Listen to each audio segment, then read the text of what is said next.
बिल्लाहि मिनश्शैतानिर्रजीम बिस्मिल्लाहिर्रहमानिर्रहीम। शुक्रिया जनाब स्पीकर। जनाब स्पीकर, अपनी बात शुरू करने से पहले मैं एक बात बताता चलूँ कि मैं यहाँ जो भी बात करूँगा, अगर मैं अपने हलके की बात करूँगा तो वो पूरे सिंध की बात होगी, क्योंकि कराची से कश्मीर तक यहाँ पे बसने वाले तमाम इंसानों की परेशानी, तमाम इंसानों की तकलीफ़ एक जैसी है। और अगर मैं सिंध की बात करूँगा तो उसको समझा जाए कि ये मेरे हलके की बात है। जनाब स्पीकर, मैं अपनी बात शुरू करने से पहले कुछ तस्वीर दिखाना चाहूँगा जो कल ही की ली हुई हैं, और ये कोई बहुत पुरानी तस्वीर नहीं है। ये मेरे इलाके की PS-90 के एक 25 बेड हॉस्पिटल कहलाता है, उसकी ये हालत है। आप इसको देख सकती हैं, क्योंकि ये तस्वीर पहले मेरे दिखाने का मकसद ये है कि यहाँ मैं जो भी बात करूँगा उसको तनकीदी जायज़ा नहीं लिया जाए, उसको इस्लाह के लिए समझा जाए। वजह ये है कि अपोजिशन साइड से जब भी कोई बात आती है, अगर उसको तनकीदी इस्लाह के तौर पे लिया जाए तो बहुत बेहतरी आ सकती है। और बाखुदा ये तनकीद करूँगा भी नहीं, सिर्फ इस्लाह के लिए तस्वीर दिखा रहा हूँ। ये हॉस्पिटल्स की हालत है और ये कल की ली हुई तस्वीर है। कुछ स्कूल से इसी सिंध के शहर कराची के एक छोटे से हल्के PS-90 के, जिसपे ये बच्चे देख सकते हैं दरियों में बैठे हुए हैं। ये देखें, ये स्पीकर साहिबा, ये छोटे छोटे बच्चे ये स्कूल में बैठे हुए हैं। ये बच्चियां जो 9 मैट्रिक का पेपर दे रही हैं और ये ज़मीन पर बैठी हुई हैं। तो स्पीकर साहिबा, ये देखें, ये इस स्कूल में डेकोरेशन की कुर्सियां लगी हुई हैं। डेकोरेशन की कुर्सी पे बैठ के बच्चे पढ़ रहे हैं। ये मेरे हलके का स्कूल है और ये कराची शहर है। ये कोई मैं दही सिंध की बात नहीं कर रहा, इस कराची शहर की बात कर रहा हूँ। देखिए, ये तस्वीर दिखाने का पहले मकसद ये है कि मेरे लेफ़्ट साइड पे बैठे हुए लोग मेरी किसी बात का बुरा ना माने और उसको हकीकत तस्वुर करें। जनाब स्पीकर, मैं अपनी बात शुरू करने से पहले अगर मैं पिछले साल के बजट को का मवाजना करते हैं हम, तो गुज़िश्ता माली साल 23-24 का जो कुल बजट था वो 2250 अरब रुपए का था, जिसमें तालीम का हिस्सा 14.4%, सेहत का 10.1%, सिक्योरिटी का 6.4% था। इस साल बजट में ये हिस्से जो कहा जा रहा है कि हमने सेहत सिक्योरिटी पे पैसे बढ़ा दिए हैं, हमने उसका हिस्सा बढ़ा दिया है। देखिए, अगर परसेंटेज के हिसाब से देखा जाए तो ये हिस्से बिल तरतीब 15%, सेहत 9.9% और 5.4% हो गए हैं। जाहिर है कि सेहत और सिक्योरिटी के बजट में कमी वाक़ई हुई है, जबकि तालीम के बजट में मामूली सा इजाफा हुआ है। जनाब स्पीकर, 14 जून 2024 को जो 3.056 ट्रिलियन का बजट पेश किया गया, असल में जब मुझे याद है कि जब मैं 20 साल की उम्र में था तो कायम अली शाह साहब ने एक बजट पेश किया था 267 अरब रुपए का था। मगर आज अफसोस के साथ कहना पड़ता है कि ये आज का बजट जो लगभग 3200-3300 अरब के करीब पेश किया गया है, ये 2008 के बजट से 1044.58% ज़्यादा है। मगर अगर हम इसको देखें तो मैं खैर लेफ़्ट साइड पे मेरे बैठे हुए जो हुकूमती ऐवान के लोग हैं उनसे तो नहीं पूछूंगा, जो मेरे साइड मेरे तमाम ये मेरे पार्टी के लोग बैठे हैं, मैं इनसे और अपोजिशन की जितनी भी जमातें यहाँ बैठी हैं उनसे ये पूछूंगा कि मुझे कोई बताए कि 1044% 2008 के मुकाबले में ये बजट ज़्यादा है। और कोई ये बता सकता है कि सिंध में, इस पूरे सिंध में 100% भी बेहतरी आई है? बजट तो 1044% ज़्यादा हो गया है, सिंध के शहर में कोई 100% भी बेहतरी आई है? जनाब स्पीकर, मेरी परेशानी, मेरे अवाम की परेशानी ये है, मेरा ये सवाल है कि ये बेहतरी बजट 8 ट्रिलियन में पहुंच गया है, अरबों से, कोई ज़्यादा नहीं। 15-16 साल से ये यही गवर्नमेंट मतवातिर बजट पेश कर रही है। यह बजट का सिर्फ अदादो शुमार से लोगों के मसले हल नहीं होंगे। स्पीकर साहिबा, जनाब स्पीकर, अगर मैं एजुकेशन को ले लूँ, 2023-24 का बजट एजुकेशन का 334 अरब था और 2022 के बजट से 7% ज़्यादा था। आज 24-25 का बजट जो पेश किया गया है वो 459 अरब रुपए का है, यानी 37%। सिर्फ और सिर्फ ये अमाउंट में इजाफा है, परसेंटेज पे कोई इजाफा नहीं है। 37% इजाफा किया गया 23-24 के बजट। मगर अफसोस होता है स्पीकर साहब, आज भी अगर आप पाकिस्तान इंस्टीट्यूट ऑफ एजुकेशन के मुताबिक देखें तो 7 मिलियन बच्चे जो हैं वो स्कूल नहीं जा रहे। और चलें आप उसकी रिपोर्ट को भी छोड़ दें, वो एक इदारे ने सर्वे किया है। अगर हम एजुकेशन मिनिस्टर साहब की रिपोर्ट को ले लेते हैं तो उसमें वो उनके मुताबिक 1,42,08,647 बच्चे जो 5 से 16 साल के हैं वो सिंध में रहते हैं, जिसमें से 1,02,04,647 बच्चे स्कूल जा रहे हैं, तालीम हासिल कर रहे हैं, और 41 लाख बच्चे जो हैं वो स्कूलों से बाहर हैं स्पीकर साहिबा, जिसमें से 45 लाख बच्चे सरकारी स्कूल जा रहे हैं और 39 लाख बच्चे प्राइवेट स्कूल में तालीम हासिल कर रहे हैं। 8 लाख बच्चे institute of education of Sindh education foundation में, 5 लाख बच्चे मदरसों में और 5 लाख बच्चे फेडरल पाक नेवी आर्मी के स्कूलों में तालीम हासिल कर रहे हैं। सवाल ये है जनाब स्पीकर, ये 39 लाख बच्चे प्राइवेट स्कूल में क्यों हैं? ये 39 लाख बच्चे प्राइवेट स्कूल में क्यों हैं? हमारे बच्चे, मेरे बच्चे सरकारी स्कूल में तालीम क्यों नहीं आगे हासिल कर सकते? क्योंकि सरकार भी तो यहीं बैठी है ना। क्यों नहीं हासिल कर सकते? क्योंकि हम सबको पता है कि सरकारी स्कूलों में सरकार की तवज्जो नहीं है। सरकारी स्कूलों में सरकार की तवज्जो नहीं है। एजुकेशन मिनिस्टर के मुताबिक अगर 41 लाख बच्चे जो स्कूल नहीं जा रहे, सवाल ये बनता है कि 2023 के 334 अरब रुपए कहाँ चले गए? सवाल ये बनता है कि ये मेरी रिपोर्ट नहीं है, ये मिनिस्टर साहब की रिपोर्ट है जो उन्होंने सीएम साहब को पेश की थी। अगर मैं सही हूं सरदार साहब जी, तो ये 459, अब मुझे इस बात का खतरा है कि ये 459 अरब रुपए कहाँ जाएंगे।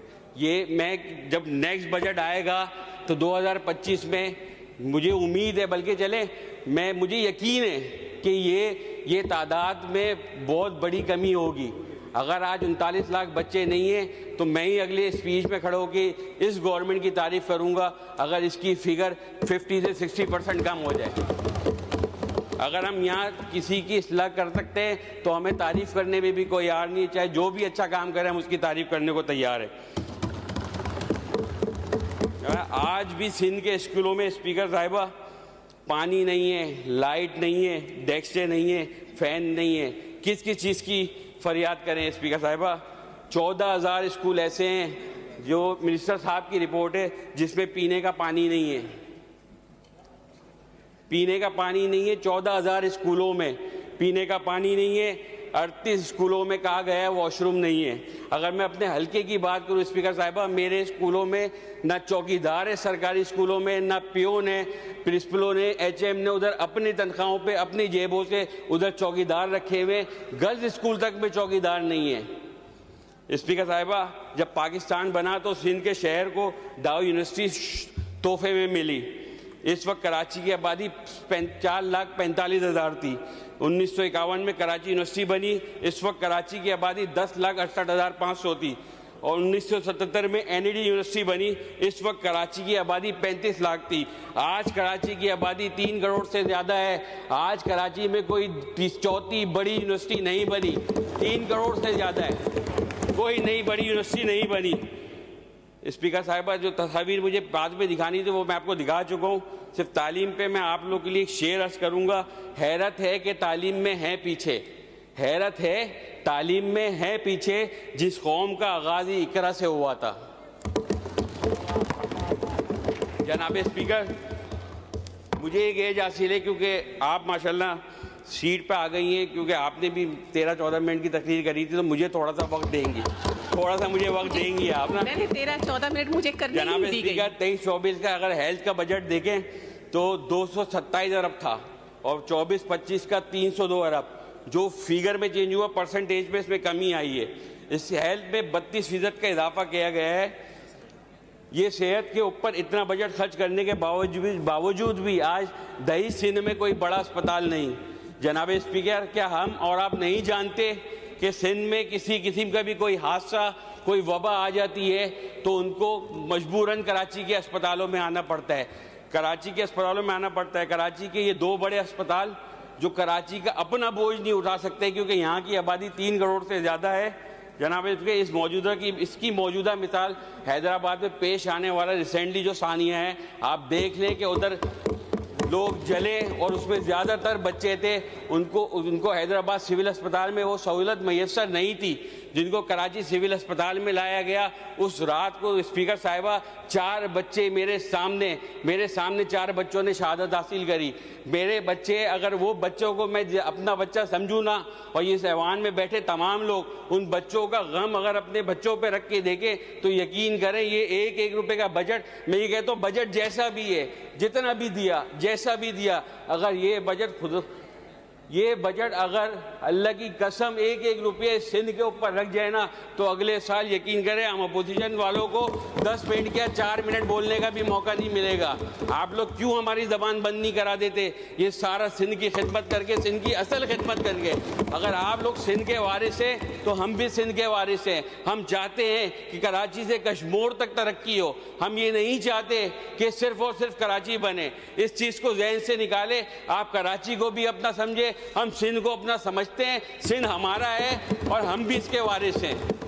कंक्लूड कर जनाब स्पीकर, कंक्लूड कर लें। बस थोड़ा सा जनाब स्पीकर, मुझे थोड़ी सी सिक्योरिटी में बात करनी है, फिर मैं मेरी रिक्वेस्ट है आपसे जनाब स्पीकर, जो सिक्योरिटी के शोबे के हवाले से, क्योंकि होम मिनिस्टर साहब मेरे ख्याल से चले गए हैं यहाँ खड़े हुए, तो 143 अरब रुपए का बजट 2023 में दिया गया था। इसके मुकाबले में सिक्योरिटी के 163 अरब रुपए रखे गए हैं। लेकिन इसका नतीजा कराची की सड़कों पे लूटी हुई लाशें, कराची में डकैती, अगवा, सूरत के नतीजे हमारे सामने है। ये कच्चे के इलाके में बेगुनाह लोगों के लहू से लिखी गई हुकूमत की नाअहली की दास्तान है। स्पीकर साहिबा, जनाब स्पीकर, सिर्फ आप 143 अरब रुपए में अदादो शुमार का अंदाजा लगाएं। 296 गाड़ियां छीनी गई सिंध में, 1935 गाड़ियां चोरी हुई, 9003 मोटरसाइकिलें छीनी गई और 50,130 मोटरसाइकिल चोरी हुई। 25,000 से जायद मोबाइल छीने गए। 650 कत्ल की वारदात है। जनाब स्पीकर, ये बजट कराची के शहरियों की कीमत है। क्या यही है वो तरक्की जिसका ये हुकूमत दम भरती है? जनाब स्पीकर, ये बजट सिंध की शहर, जनाब इतनी सख्ती नहीं करे। स्पीकर साहब तो 2 मिनट ज़्यादा दे भी देते थे, थोड़ा सा। जनाब स्पीकर, सिंध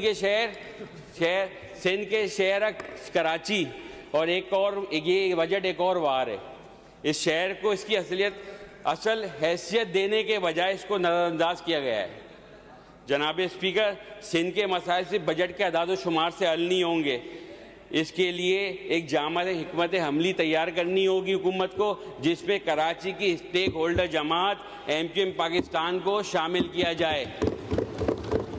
शहर के मसाइल के हल के लिए सियासी अज़म, इंतज़ामी सलाहियत और आवाम की शिरकत ज़रूरी है।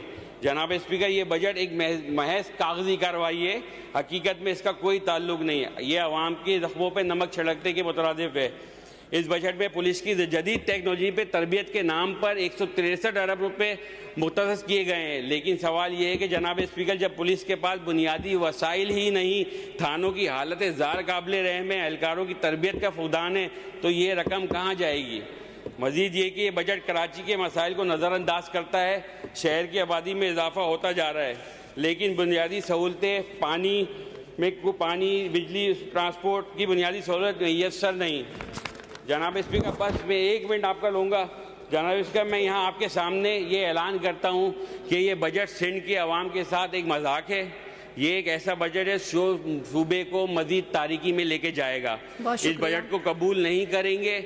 ये अवाम के हकूक़ के लिए, ये अवाम की हकूक़ के लिए जद्दोजहद हम करते रहेंगे। बहुत शुक्रिया, बहुत शुक्रिया, बहुत शुक्रिया। चलें 1 मिनट ले लें, 1 मिनट ले लें। बेहिसी के खात्मे का मरहला भी आएगा, बेहिसी के खात्मे का मरहला भी आएगा। सभी पत्थर हो गए तो जलजला भी आएगा। बहुत शुक्रिया जी। शाह हुसैन शाह शिराजी साहब।